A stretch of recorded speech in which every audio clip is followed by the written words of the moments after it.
So today I'm going to talk a little bit about some row cover hoop houses that I constructed earlier this year.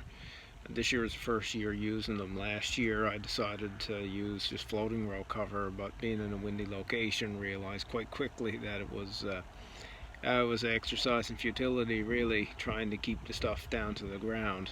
It didn't matter what I put on the edges of it, it seemed to just keep flying around. So I needed some way to kind of rigidly attach it, I guess, to something. In any case, I had decided at the same time that I was going to move to using raised beds in the garden, just because they tend to heat up quicker in the spring. You can get working on them earlier. They're still, I guess, coupled to the ground, but having them raised makes all that difference. So it seemed like a good opportunity to start using row cover in some way, almost like a mini kind of greenhouse kind of setup. So what I came up with was basically a row cover hoop house, which uses several pieces of bent PVC pipe. In this case, there's three per. There's three per raised bed, and they're attached using some conduit clips. And then to kind of keep them all rigid together, there's a piece of 2x3 strapping, simply just screwed to each one of the hoops. And then my wife made up these. I just got some cover tan row cover. This one's a light duty row cover, and she sewed a hem into it and allowed me to be able to push a bungee cord through and then attach it at the bottom. So the way that this is set up right now is that it makes for easy access on both sides. You can simply lift and pull it up around, and the friction, I guess, of this on the PVC pipe just holds it in place. So today I guess I'll show you now what the inside of the hoop house looks like and how the cabbages have held up over the period of, I guess, about 3 months now since they were direct sown back in May.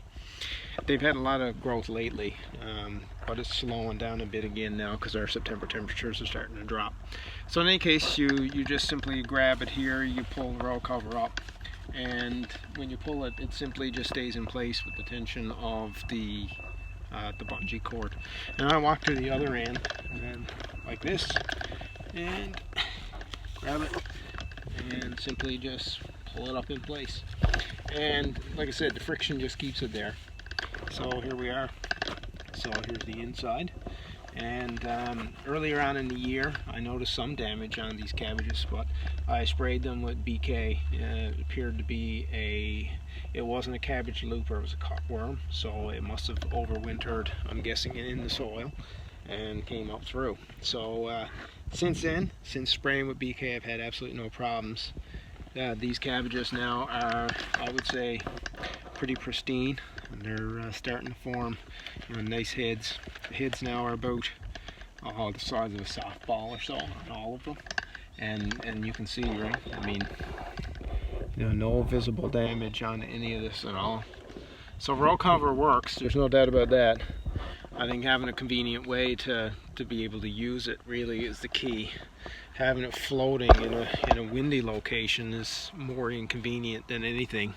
That being said, I think that there are situations when obviously that works. In a commercial setup, using floating row cover I think is probably one of the only options. But for a backyard farm, I guess, kind of setup, setting up hoop houses with row cover on raised beds, I think is a great option. So this year I actually did that for all of my storage cabbages.